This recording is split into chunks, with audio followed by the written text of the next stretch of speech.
மிதுன ராசி நேயர்களுக்கு இந்த வைகாசி மாதத்தில் சூரியன் வந்து உங்கள் ராசிக்கு வந்து 12ல் உட்காந்துட்டு இருக்கிறாரு. ஸோ உங்களுடைய லக்னத்தில் வந்துட்டு செவ்வாவும் ராகுவும் உட்காந்துட்டு இருக்கிறாரு.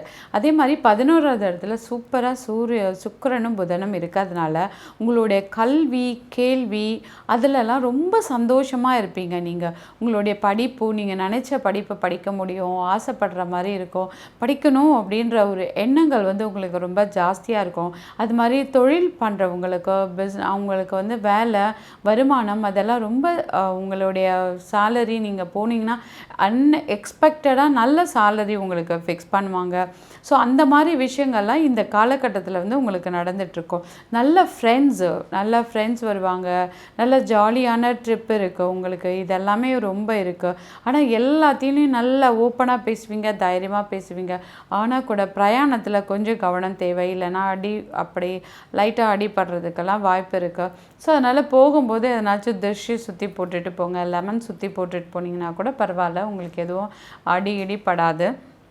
அதுக்கப்புறம் விலை உயர்ந்த பொருட்கள் நீங்கள் வாங்கிறதுக்கு இருக்குது. கண்டிப்பாக இந்த மாதிரி காஸ்ட்லி ஐட்டம்ஸு, காஸ்ட்லியான ட்ரெஸ்ஸஸ்ஸு, அது மாதிரி எஜுகேஷ்னலுக்காக நீங்கள் பணம் செலவு பண்ண வேண்டி இருக்கும். ஸோ அது வந்து சுப செலவாக தான் இருக்குமே தவிர சுப செலவு கிடையாது. உங்களுக்கு வந்து பெரியவங்களாம் ரொம்ப ஆசீர்வாதமாக உங்களுக்கு ரொம்ப ஹெல்ப் பண்ணுறதுக்கு தயாராக இருப்பாங்க. இப்போது தந்தையால் உண்மையாகவே ரொம்ப நல்ல நேரமாக இருக்குது. சில பேர் வந்து தந்தை வந்து இப்படி சொல்கிறாரு அப்படி சொல்கிறாருன்ற கோபங்கள் கூட உங்களுக்கு வரலாம்.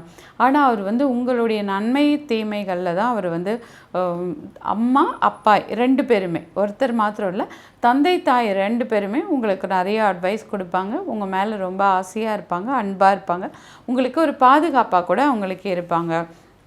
உடல் நலத்தில் கொஞ்சம் கவனம் தேவை இருக்குது. ஆனால் மருந்து ட்ரீட்மெண்ட் இல்லைனா நீங்களாகவே எதனாச்சும் வீட்டில் வந்து இந்த ஆயுர்வேதிக் மாதிரி ஏதாவது எடுத்துக்கிட்டிங்கன்னா கூட உங்களுக்கு வந்து அது குணமாகறதுக்கு வந்து வாய்ப்பு இருக்குது. மொத்தத்தில் சொல்லப்போனால் மிதுன ராசி நேயர்களுக்கு வந்து இப்போ சந்தோஷமான நேரம் தான். உங்களுக்கு எப்போவுமே தோல்வியே பிடிக்காது, அதுக்காகவே செகண்ட் சாய்ஸ்னு ஒன்று செலக்ட் பண்ணி வச்சுருப்பீங்க. இப்போது அப்படி தான் உங்களுக்கு கொஞ்சம் கர்வம் மாத்திரம் இருக்கும். அந்த கர்வம் இருந்ததுன்னா நல்லது தான், அது நல்ல விஷயத்தில் யூஸ் பண்ணிக்கோங்க, அப்போ தவறே கிடையாது. லாயர் தொழில் பண்ணுறவங்களுக்கு வந்து இப்போ ரொம்ப அதிர்ஷ்டமான நேரமாக தான் இருக்குது. மருத்துவ தொழில் பண்ணுறவங்களுக்கு சில தடைகள் உண்டாகும். ஆனால் கூட உங்களுடைய கல்வியை வந்து நீங்கள் தொடர்றதுக்கு வந்து வாய்ப்பு இருக்குது. உங்களுடைய அதிர்ஷ்டம் சொல்லி பார்த்தீங்கன்னா 5ம் 6ம் உங்களுடைய அதிர்ஷ்ட எண்களாக இருக்குது. சுக்கிரனும் புதனும் உங்களுடைய அதிர்ஷ்ட கிரகங்களாக இருக்குது. பச்சையும் வெள்ளையும் உங்களோட அதிர்ஷ்ட நிறங்களாக இருக்குது. நீங்கள் எம்ராய்டு வித் டைமண்ட் போட்டுக்கிட்டாலும், இன்னொன்று வந்து அமெத்திஸ்ட் இல்லைனா பெரிடாட் இதுவும் நீங்கள் அணிஞ்சிக்கிட்டாலும் உங்களுக்கு வந்து வாழ்க்கையில் வந்து நிறைய முன்னேற்றங்கள் உண்டாகும். ஸ்ரீ குபேரன் டிவி யூடியூப் சேனலை வந்து சப்ஸ்கிரைப் பண்ணுங்கள், லைக் பண்ணுங்கள், ஷேர் பண்ணுங்கள். அப்போது வந்து நான் உங்களை திருப்பி வந்து பார்த்துட்டே இருப்பேன். நன்றி, வணக்கம்.